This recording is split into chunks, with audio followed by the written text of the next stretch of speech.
Assalamualaikum warahmatullahi wabarakatuh. Hari ini kita akan belajar sejarah singkat Palestina. 15 Mei setiap tahunnya diperingati oleh rakyat Palestina sebagai Hari Nakba atau Malapetaka. Tahun 2019 menandakan malapetaka itu telah terjadi selama 71 tahun lamanya. Bagaimana itu bermula? Di masa lampau, umat Muslim, Kristen, dan sebagian kecil Yahudi Palestina hidup berdampingan dengan penuh kedamaian. Tindakan persekusi terhadap Yahudi oleh umat Kristen di seluruh penjuru Eropa membuat mereka tidak aman lagi untuk tinggal di Eropa. Mereka mengungsi ke banyak tempat, termasuk ke wilayah Daulah Utsmaniyah. Beberapa Sultan Utsmani mengizinkan mereka untuk tinggal di wilayah kekuasaannya, kecuali di wilayah Palestina. Di abad ke-17, persekusi terhadap Yahudi terus terjadi. Gerakan Zionis Yahudi kemudian berkumpul di Swiss. Dalam pertemuan tersebut, mereka memutuskan untuk mendirikan sebuah negara independen untuk bangsa Yahudi. Mereka melihat negeri Palestina yang saat itu menjadi bagian kekuasaan Daulah Utsmaniyah sebagai tempat yang tepat untuk mereka. Gerakan Zionis mulai merancang imigrasi besar-besaran ke negeri Palestina dan menyiapkan dana yang besar untuk membeli tanah di sana. Pada tahun 1897, pemimpin gerakan Zionis mendatangi Sultan Abdul Hamid II untuk membeli Palestina. Namun, pemimpin Zionis pulang dengan tangan hampa. Khalifah dengan penuh izzah menolak mentah-mentah tawaran emas yang berlimpah-limpah.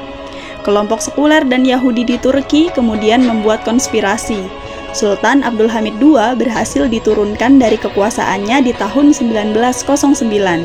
Di tahun 1914, Perang Dunia I pecah antara blok sekutu dan blok sentral.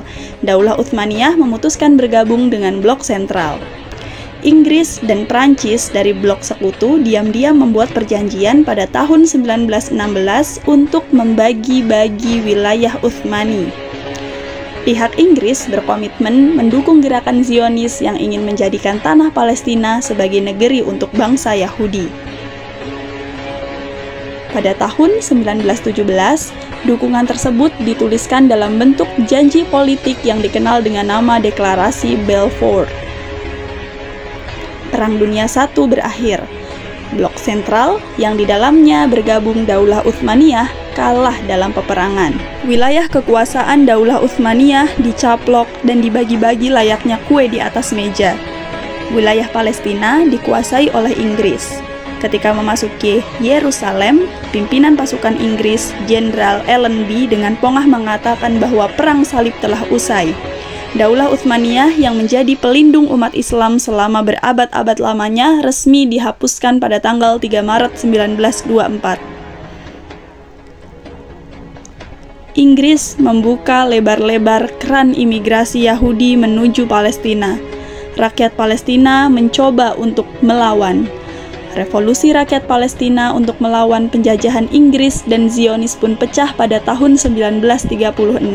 Salah satu pemimpin perlawanan itu adalah Sheikh Izzuddin Al-Qassam yang kelak namanya dijadikan sebagai nama sayap militer Hamas.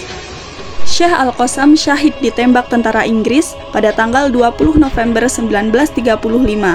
Perjuangannya kemudian dilanjutkan oleh pengikutnya. Selama 3 tahun revolusi dan perlawanan, ribuan rakyat Palestina wafat, dibunuh, dan dibantai. Palestina semakin tak berdaya karena ketiadaan sosok pemimpin dan perlawanan secara politik maupun militer. Mereka ada yang dibunuh, ditangkap, atau diusir keluar dari Palestina.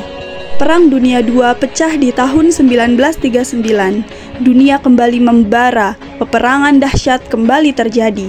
Untuk melawan musuh, Inggris banyak merekrut tentara dari kalangan Yahudi yang ada di Palestina. Mereka dilatih secara militer. Adolf Hitler, pemimpin Jerman, melakukan pembantaian besar-besaran terhadap Yahudi. Mereka dikirim ke kamp-kamp konsentrasi. Gelombang pengungsi Yahudi dari Eropa terus bertambah. Inggris dan Amerika Serikat memutuskan untuk membantu mereka. Perang Dunia II berakhir pada tahun 1945. Di tahun yang sama, Indonesia meraih kemerdekaannya, namun saudaranya, Palestina, masih berjuang melawan penjajah.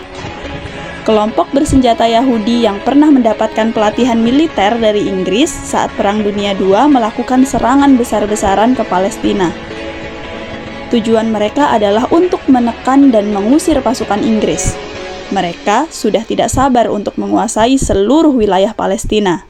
Kelompok Yahudi bersenjata aktif melakukan aksi pemboman ke gedung-gedung milik Inggris dan pusat keramaian penduduk Palestina. Aksi pemboman dan perlawanan tersebut membuat Inggris kewalahan dan memutuskan untuk menarik diri dari Palestina. Inggris kemudian cuci tangan atas semua kekacauan yang terjadi di Palestina dan menyerahkan urusan tersebut kepada PBB.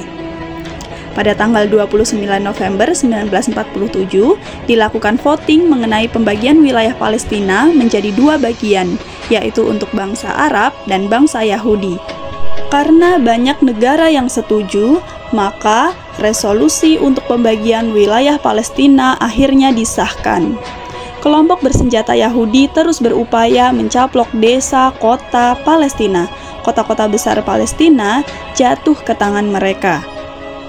Pembantaian, pembunuhan, pembersihan etnis juga terus dilakukan oleh kelompok Yahudi. Penduduk Palestina tidak memiliki senjata memadai untuk melawan. Penduduk Palestina berupaya menyelamatkan diri dengan cara mengungsi ke wilayah Palestina lain ataupun negara-negara Arab terdekat. Secara resmi, Inggris mengakhiri mandatnya di Palestina pada tanggal 14 Mei 1948. Sejak Inggris mulai menjajah Palestina di tahun 1917 hingga kemudian meninggalkannya, jumlah Yahudi telah bertambah sebanyak 10 kali lipat. Tank-tank dan gudang senjata yang ditinggalkan pihak Inggris diambil alih oleh kelompok bersenjata Yahudi. Gerakan Zionis mendeklarasikan kemerdekaan Israel pada tanggal 14 Mei 1948. Satu hari setelah deklarasi tersebut, pada tanggal 15 Mei diperingati oleh penduduk Palestina sebagai Hari Nakba, dalam bahasa Indonesia bermakna malapetaka. Negara-negara Arab di sekeliling Palestina mendeklarasikan perang melawan Israel untuk menyelamatkan Palestina. Walaupun banyak negara Arab yang membantu dan jumlah pasukan Arab lebih banyak, mereka tak mampu mengalahkan Israel. Israel mendapatkan dukungan militer, politik, dan keuangan yang besar dari negara-negara Barat, terutama Amerika Serikat. Kemenangan Israel mendorong mereka untuk memperluas wilayah kekuasaannya melewati batas-batas yang telah ditentukan oleh PBB. Hingga bulan April 1949, lebih dari 500 desa dan 10 kota Palestina diambil alih dan diyahudisasi oleh Israel. Lebih dari 750.000 rakyat Palestina diusir dari tanah airnya dan 13.000 wafat dibunuh Israel. Nakba atau malapetaka tidak serta-merta berakhir pada tahun 1948 sampai 1949. Hingga detik ini, setelah 70 tahun lamanya, malapetaka itu terus terjadi.